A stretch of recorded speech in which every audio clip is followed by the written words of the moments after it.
नमस्कार, expert view में आप सभी का स्वागत है। जैसे जैसे हमारे देश की जनसंख्या बढ़ती जा रही है, वैसे वैसे अनएम्प्लॉयमेंट की जो समस्या है वो भी बढ़ती जा रही है। सरकारी नौकरियों के लिए लोग तरसते हैं, लेकिन कहीं ना कहीं या तो जानकारी का अभाव है या सही तरीके से जो तैयारी की जानी चाहिए सरकारी नौकरियों को प्राप्त करने के लिए, वो तैयारी ठीक ढंग से नहीं हो पा रही है।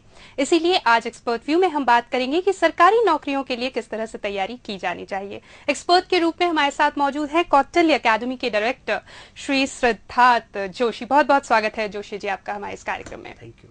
सबसे पहले तो मैं आपसे यही पूछना चाहूंगी कि जैसे पहले होता था, शादी अगर आप करना चाहते हैं तो अगर पात्र सरकारी नौकरी उसके पास है तो ही वो शादी होती थी, वरना नहीं होती थी। लेकिन जैसे जैसे समय बदला है, प्राइवेटाइजेशन हो गया है, लिबरलाइजेशन हो गया है, एमएनसीज आ गई हैं, लेकिन फिर भी सरकारी नौकरियों का जो एक रुतबा है वो कहीं भी कम नहीं हुआ है। आज भी बहुत ज्यादा इंपॉर्टेंस मिलती है जो गवर्नमेंट सर्वेंट होते हैं, लेकिन कहीं ना कहीं जो लोगों का एक प्राप्त करने की एक प्रक्रिया थी वो जो है थोड़ी ढीली पड़ गई है। क्या कारण आप मानते हैं इसके पीछे? डेफिनेटली। पहले तो मैं एक करेक्शन चाहूंगा, वो ये कि अभी भी नौकरी जरूरी है शादी के लिए। बिल्कुल, बहुत जरूरी है। हाँ, डिफरेंट है कि आप प्राइवेट सेक्टर में है या गवर्नमेंट सेक्टर में। जी। फिर भी एक फैक्ट ये है कि हमेशा से गवर्नमेंट को सबसे अच्छा एम्प्लॉयर माना गया है। बिल्कुल। कारण ये कि सरकार हमेशा अपने एम्प्लॉय का सारी चीजों में ध्यान रखती है, उसके स्वास्थ्य से लेकर उसके भविष्य तक, और हर प्रकार की समस्याओं का समाधान सरकार के पास होता है। यही रीजन है कि एक सामान्य मानसिकता है कि सरकारी नौकरी सबसे अच्छी नौकरी है, और सरकारी नौकरी प्राप्त करने के लिए युवाओं का एक रुझान हमेशा बना रहता है। लेकिन यह भी सही है कि वर्तमान निजीकरण, वैश्वीकरण और उदारीकरण के युग में प्राइवेट सेक्टर के भी जो चांसेस हैं वो बढ़े हैं। एक विडंबना है भारत या भारतीय युवाओं का कि वो नौकरियों की ओर ज्यादा रुझान रखते हैं, क्योंकि विदेशों में ये ट्रेंड नहीं पाया जाता। वहाँ सेल्फ एम्प्लॉयमेंट या कहें आप जैसे एक सिस्टम के तहत आप अपने बिजनेस पे जाना या कोई भी ऐसे कार्यों को भारत में बहुत ज्यादा इंपॉर्टेंस नहीं मिलता। और विशेष रूप से शादी के लिए, क्योंकि आपने बात वहीं से स्टार्ट की, वहाँ कैरियर कहने की नौकरी का इंपॉर्टेंस बहुत ज्यादा है। इसलिए जरूरी है कि आप सिस्टमेटिक तैयारी करें, अपने उस रिदम में रहें, अपने लाइफ को एक गोल दें। ये गोल निश्चित रूप से आपके एक नौकरी से जुड़ता है, और उस आधार पर अगर आप तैयारी सिस्टमेटिक करते हैं तो निश्चित रूप से अपने निश्चित समय में ही सफलता प्राप्त कर सकते हैं। जी, रोहित हमारे साथ जुड़े हैं भोपाल से। बहुत बहुत स्वागत है आपका एक्सपर्ट व्यू में। क्या जानना चाहते हैं आप जोशी जी से? हेलो जी, अपना सवाल पूछिए रोहित। मैडम, मैंने एमबीए कंप्लीट किया। हेलो जी रोहित, हमें आपकी आवाज मिल रही है, अपना सवाल पूछिए। मैडम, मैंने एमबीए कंप्लीट किया और मैं जस्ट जॉब के लिए अप्लाई करना चाह रहा हूँ। मेरा एमबीए है मार्केटिंग एंड फाइनेंस में। जी, आप कौन सी सरकारी नौकरी के लिए अप्लाई करना चाहते हैं रोहित? मैं सरकारी या प्राइवेट दोनों के लिए कह रहा हूँ कि कहाँ पे सही जगह। जस्ट मैंने अभी एमबीए कंप्लीट किया पिछले साल। एमबीए कंप्लीट कर चुके हैं मार्केटिंग में। इनसे पूछ सकते हैं इनकी एज क्या है अभी? आपकी एज क्या है रोहित? हमारी एज 26 ईयर्स के हैं। ओके। चूंकि आप ग्रेजुएट हैं और आपने पीजी भी कर रखा है, जी, तो बहुत सारे मार्केटिंग किया डेफिनेटली तो ये सरकारी नौकरी में इंटरेस्टेड हैं। हाँ, ये कह रहे हैं जो नौकरी मुझे मिल जाए, मतलब उनके ऐसे कोई उन्होंने क्राइटेरिया फिक्स नहीं किया है, लेकिन नौकरी की तलाश में है। रोहित जी, देखिए, पहली बात तो है कि आपने जो क्वालिफिकेशंस हैं वो सफिशिएंट कर रखे हैं, जो कि स्नातक और स्नातकोत्तर दोनों आपने कंप्लीट कर रखे हैं। तो सरकारी क्षेत्र में जनरली डिग्री के स्थान पर जो स्टेजेस है उनका इंपॉर्टेंस है कि आपने मैट्रिकुलेशन किया हुआ है, 12th पास आउट है, ग्रेजुएट है या पोस्ट ग्रेजुएट है। चूंकि आपका लेवल सबसे टॉप पे है, आप किसी भी सरकारी नौकरी के लिए ट्राई कर सकते हैं। और चूंकि आप एज ग्रुप में भी अंदर हैं, इसलिए आपके पास दो ऑप्शंस हैं। क्या आप अधिकारी वर्ग में जाना चाहते हैं या सबऑर्डिनेट क्लास में? अगर आप अधिकारी वर्ग में जाना चाहते हैं तो आपके पास जो यूपीएससी, एमपीपीएससी, इनके थ्रू आप अधिकारी वर्ग में जा सकते हैं। अगर सबऑर्डिनेट क्लास में जाना हो तो आपके पास एसएससी, बैंकिंग, रेलवे, कई सेक्टर्स हैं। बस आपको डिसाइड करना पड़ेगा कि कौन सा सेक्टर, और उसके फिर आपको डिसाइड बिल्कुल, ये बहुत जरूरी है। आपके पास ऑप्शंस तो बहुत सारे, लेकिन ये डिसाइड करना कि आपकी कैपेबिलिटीज के हिसाब से कौन सा ऑप्शन ज्यादा बेहतर होगा, वो डिसाइड करना बहुत इंपॉर्टेंट है। एक्चुअली स्टूडेंट यही डिसाइड नहीं कर पाता कि कौन सा सेक्टर। अगर आप सेक्टर डिसाइड करते हैं तब आपका गोल निर्धारित होता है, और उसके हिसाब से हम काम स्टार्ट करेंगे। अगर यही डिसाइड नहीं हो तो फिर ये इतना बड़ा ब्रॉड स्पेक्ट्रम है कि इस पर डिसाइड करना ही सबसे बड़ा प्रॉब्लम हो जाता है। जी बिल्कुल। प्रमोद हमारे साथ जुड़े हैं चापा छत्तीसगढ़ से। बहुत बहुत स्वागत है आपका एक्सपर्ट व्यू में। क्या जानना चाहते हैं आप? 2008 से कंपटीशन में पढ़ रहा हूँ मैं।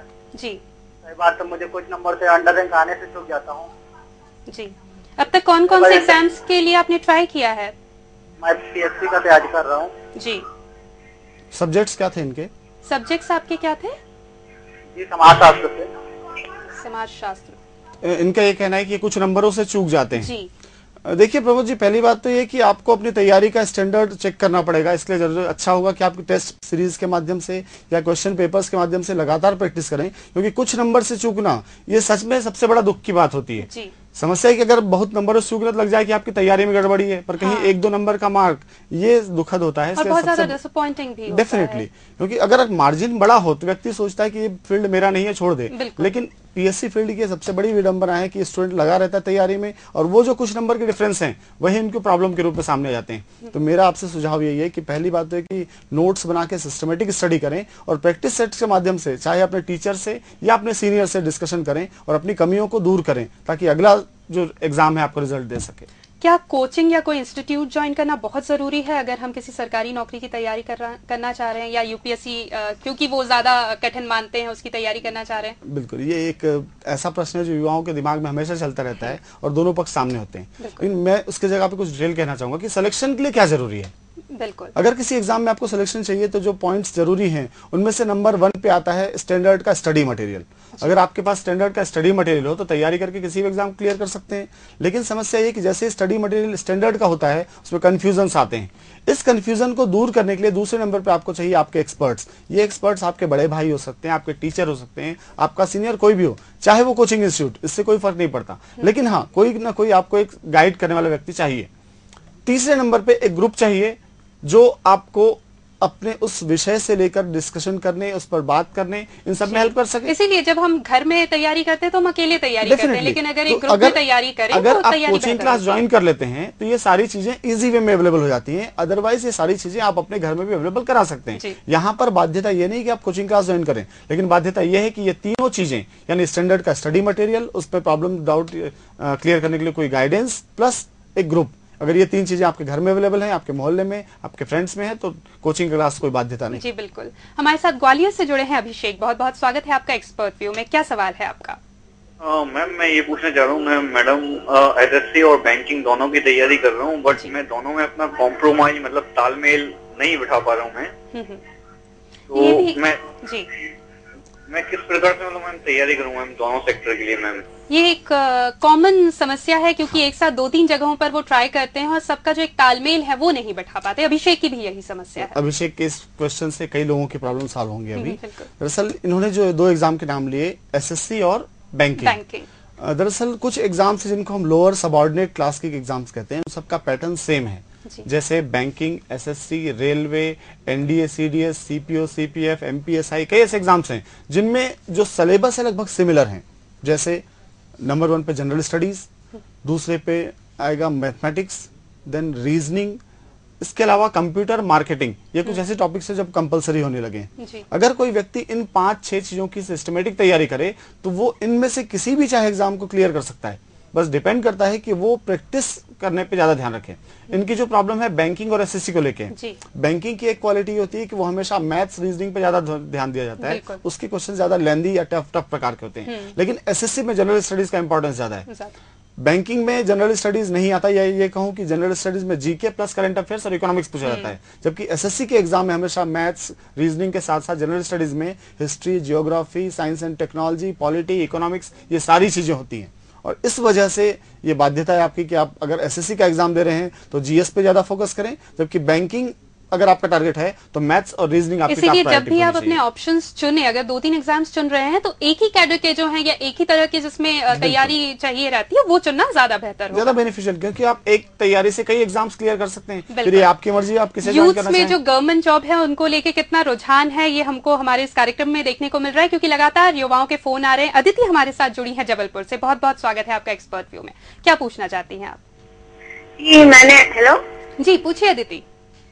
मैंने एमफिल किया है मैथमेटिक्स में जी, और मैं पूछना चाहती हूँ कि मैं कौन सी नौकरी के लिए ट्राई करूँ?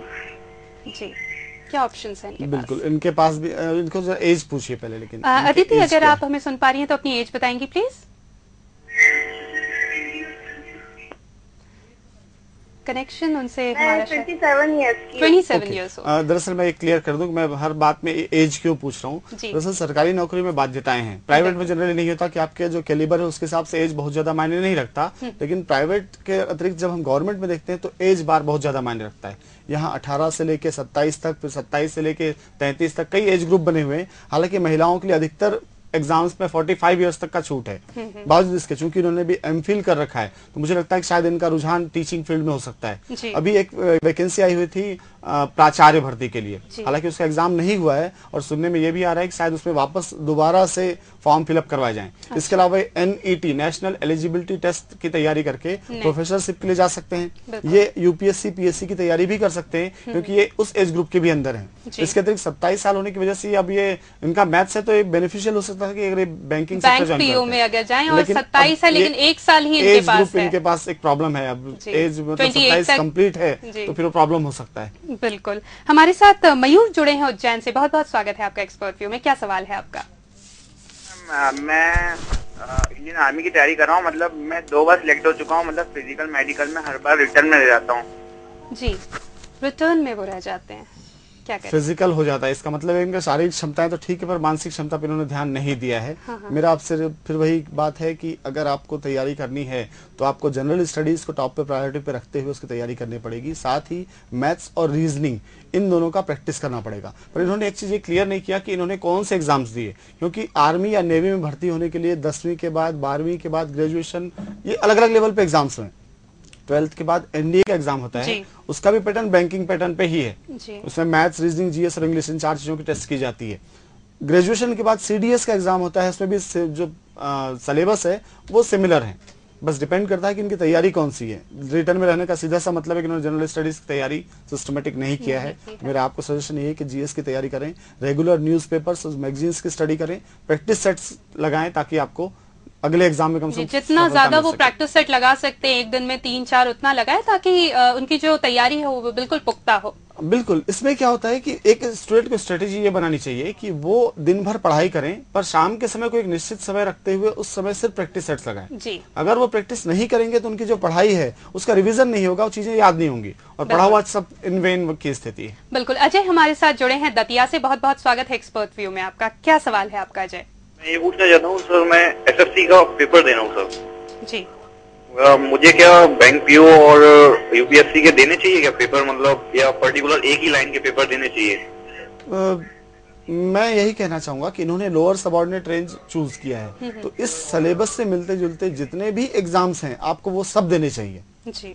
इससे कोई नुकसान तो है नहीं, क्योंकि आप एक चीज है कि स्टूडेंट तैयारी सभी करते हैं पर सिलेक्शन सबको नहीं मिलता, ये भी एक कटु सत्य है। लेकिन मैंने ये भी देखा है अपने क्लास में कि जब स्टूडेंट्स तैयारी कर रहे होते हैं और जब रिजल्ट आना स्टार्ट होता है तो सारे रिजल्ट एक साथ आते हैं, फिर उसका आपके पास ये ऑप्शन होता है कि आप जिसको चाहे ज्वाइन करें।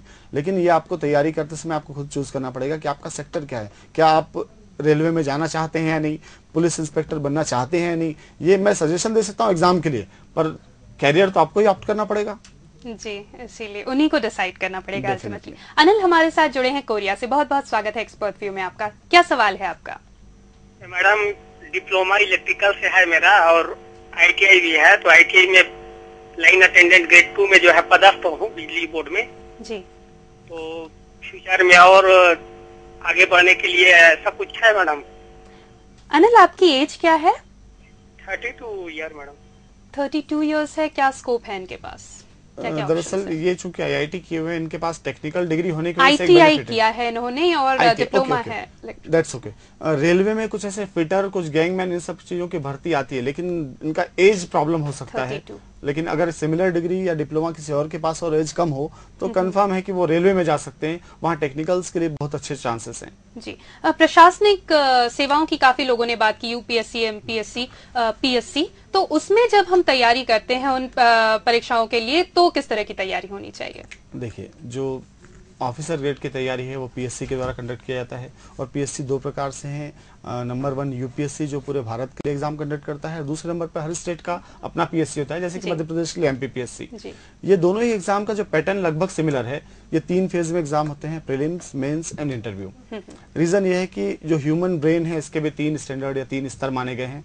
प्रारंभिक परीक्षा उस प्राथमिक स्तर को चेक करता है जो इन्फॉर्मेशन से जुड़ा हुआ है। आप कितने इन्फॉर्म्ड हैं इसको चेक करने के लिए एक ऑब्जेक्टिव टाइप टेस्ट होता है। उसमें आपको 4 में से किसी एक ऑप्शन को चूज करते हुए सही आंसर चयन करने होते हैं। प्रीलिम, मेंस और इंटरव्यू पर मैं बात करूंगी, लेकिन उससे पहले चलिए। रोमा हमारे साथ जुड़ी हैं चिरीमिरी से। बहुत बहुत स्वागत है आपका एक्सपर्ट व्यू में। क्या पूछना चाहती है आप जोशी जी से?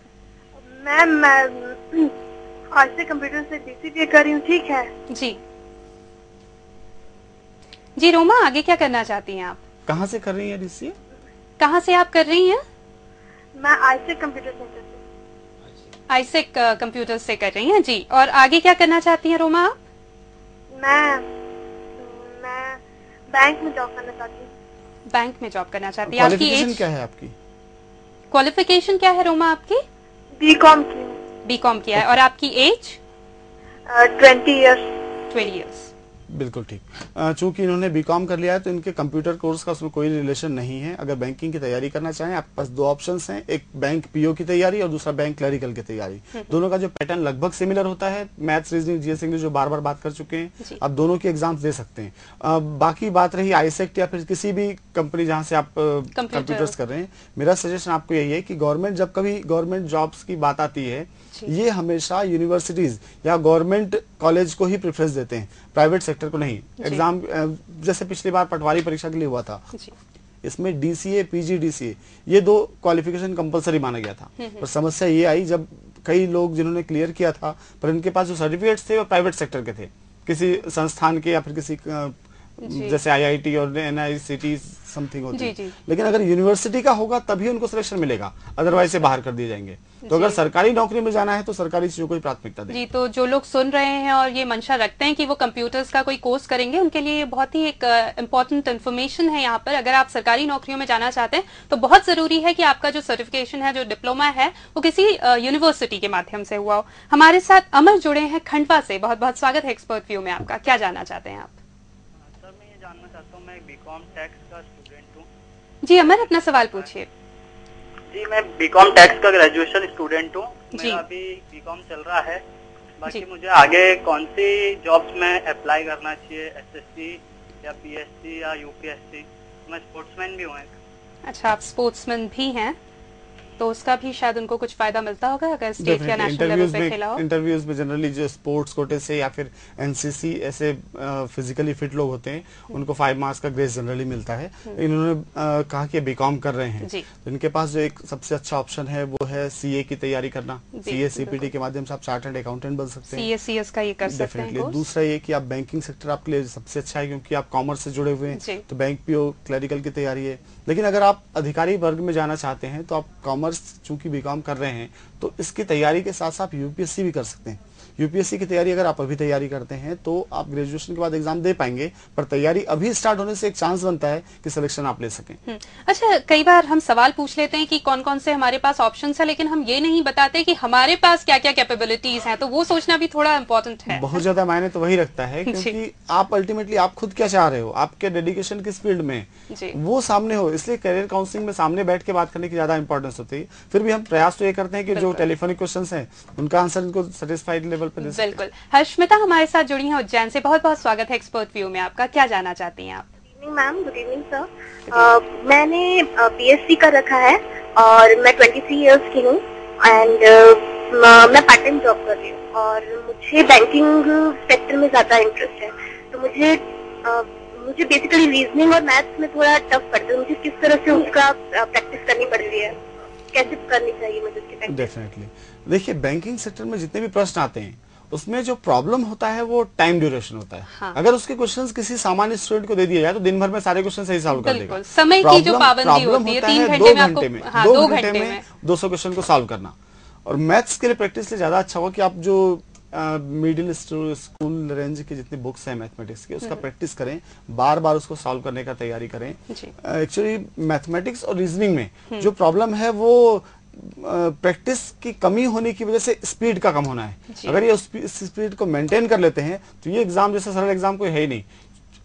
एक रीजन ये भी है कहने के पीछे कि बैंकिंग के एग्जाम्स हमेशा 20,000 11,000 ऐसे वैकेंसीज आ रही हैं और इतने वैकेंसीज अगर सामने हो और आप क्रैक करना चाहें तो प्रैक्टिस एंड प्रैक्टिस यही है जो आपको सफलता दिलाएगा। तो प्रैक्टिस करते रहिए, आपका जो सिलेक्शन है जरूर होगा। अतुल हमारे साथ जुड़े हैं विदिशा से, बहुत बहुत स्वागत है आपका हमारे इस कार्यक्रम में। क्या जानना चाहते हैं आप? मैम मैं अभी इंजीनियरिंग कर रहा हूँ प्राइवेट कॉलेज भोपाल से। जी मैम मैं ये चाहता हूँ, मैं सीडीएस की तैयारी करना चाहता हूँ, तो उसके लिए मुझे क्या क्या करना पड़ेगा? सीडीएस की तैयारी करना चाहते हैं, कंबाइंड डिफेंस सर्विसेज में जाना चाह रहे हैं, आर्मी, नेवी या एयरफोर्स, अच्छी बात है ये। देखिए इस फील्ड में भी जो सिलेबस है वो आपके मैथ्स, रीजनिंग, जीएस, इंग्लिश ही हैं, लेकिन यहाँ जनरल स्टडीज जो है वो बाकी एग्जाम्स की तुलना में बहुत हायर लेवल पे है।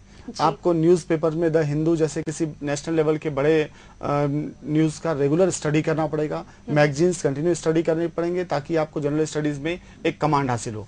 इसके लिए आपको साथ ही साथ एनसीईआरटी के जो जनरल स्टडीज के बुक्स हैं वो यूज करने पड़ेंगे जी। साथ ही आपको मैथमेटिक्स और रीजनिंग के लिए प्रैक्टिस वही करना पड़ेगा, और इंग्लिश यहाँ एक टफ पार्ट है, उसके लिए भी आपको ग्रामेटिकली उस पर एक होल्डिंग होनी चाहिए ताकि आप इस एग्जाम क्लियर कर सकें। तो मैथ्स, रीजनिंग और इंग्लिश तो आप पढ़ के अपनी सुधार भी सकते हैं, लेकिन जीएस के लिए आपको खुद ही प्रिपरेशन करनी पड़ेगी, डेली न्यूज़पेपर्स जो हैं वो पढ़ने पड़ेंगे। अश्विनी हमारे साथ जुड़ी हैं धार से, बहुत बहुत स्वागत है आपका एक्सपर्ट व्यू में।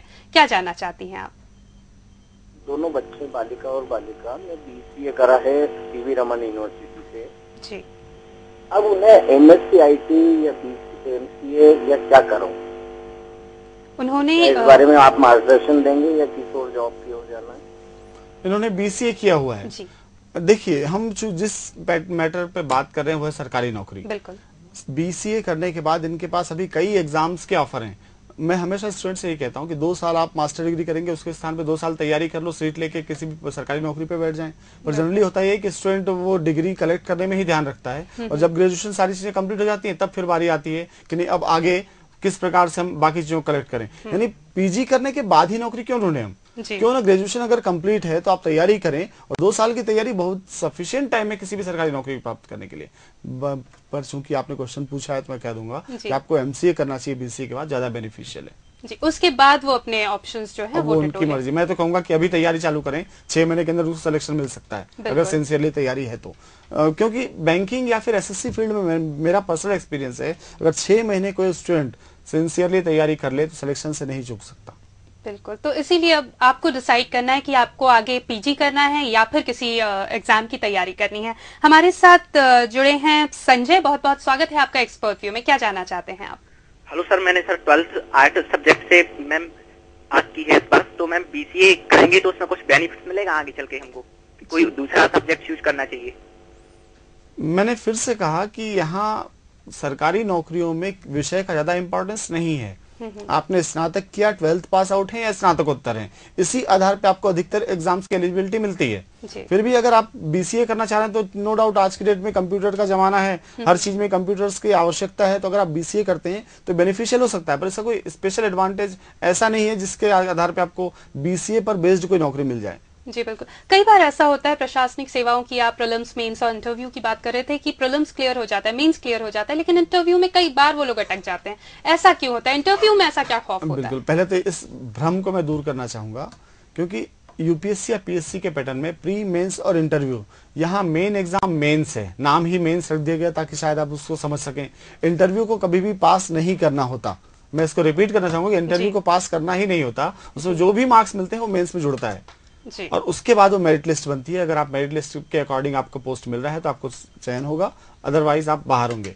कहने का मतलब ये कि जो मेंस एग्जाम है इसके एमपीपीएससी में 2100 नंबर होते हैं और यूपीएससी में 2000 नंबर, जबकि इसके अगेंस्ट इंटरव्यू में मात्र 250 या 300 का रेशियो है।